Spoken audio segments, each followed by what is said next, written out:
Rema hari ini 2 Korintus 5 ayat 17. Jadi siapa yang ada di dalam Kristus, ia adalah ciptaan baru. Yang lama sudah berlalu, sesungguhnya yang baru sudah datang.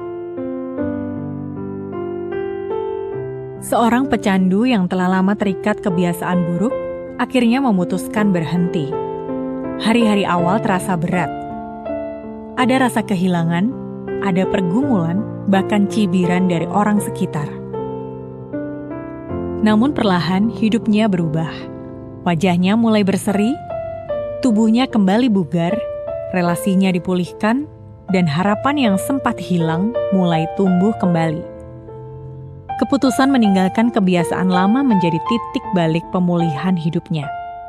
Kisah ini menolong kita memahami kebenaran yang ditulis dalam 2 Korintus 5 ayat 17. Siapa yang ada di dalam Kristus, ia adalah ciptaan baru. Yang lama sudah berlalu. Sesungguhnya yang baru sudah datang. Hal ini berarti ketika kita sungguh-sungguh meninggalkan dosa dan datang kepada Kristus, Tuhan tidak sekedar memperbaiki sebagian hidup kita, tetapi Dia juga memperbarui seluruh keberadaan kita. Seringkali, orang merasa masa lalunya terlalu gelap untuk diubah. Rasa bersalah, kegagalan, dan dosa membuat seseorang merasa tidak layak. Namun, Injil berbicara tentang anugerah. Di dalam Kristus, identitas lama tidak lagi menjadi penentu masa depan. Tuhan memberi hati yang baru, cara pandang yang baru, dan arah hidup yang baru. Proses pemulihan memang tidak selalu instan, tetapi janjinya pasti. Dia sanggup mengangkat kita dari keterpurukan, memulihkan relasi yang rusak, dan menanamkan kembali pengharapan yang sempat mati. Hari ini, jika ada dosa yang masih mengikat, jangan bertahan di dalamnya. Beranilah mengambil langkah pertobatan. Percayalah, saat kita meninggalkan dosa, Tuhan tidak menolak kita. Bahkan, terlebih dari yang bisa kita sangka, Dia ingin menyambut dan memperbarui kita.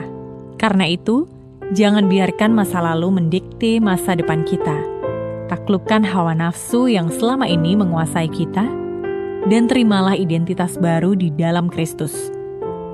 Saat kita hidup sebagai ciptaan baru, kita pun akan diubahkan menjadi semakin serupa Kristus dan menjadi versi terbaik diri kita. Benar, pemulihan tersedia, pembaruan itu nyata, dan hidup yang baru menanti setiap hati yang mau kembali kepadanya.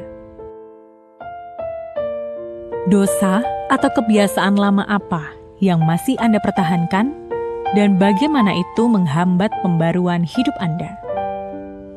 Bagaimana Anda memandang diri Anda hari ini? Berdasarkan masa lalu atau berdasarkan identitas baru di dalam Kristus? Mengapa demikian? Langkah konkret apa yang akan Anda ambil untuk hidup sebagai ciptaan baru dan meninggalkan kehidupan yang lama? Tuhan yang penuh kasih, kami datang dengan kerinduan untuk meninggalkan dosa dan hidup sebagai ciptaan baru. Pulihkan hati kami, perbaharui pikiran kami, dan kuatkan langkah kami dalam kebenaran-Mu. Biarlah hidup kami mencerminkan kasih dan kemuliaan-Mu. Di dalam nama Tuhan Yesus kami berdoa. Amin.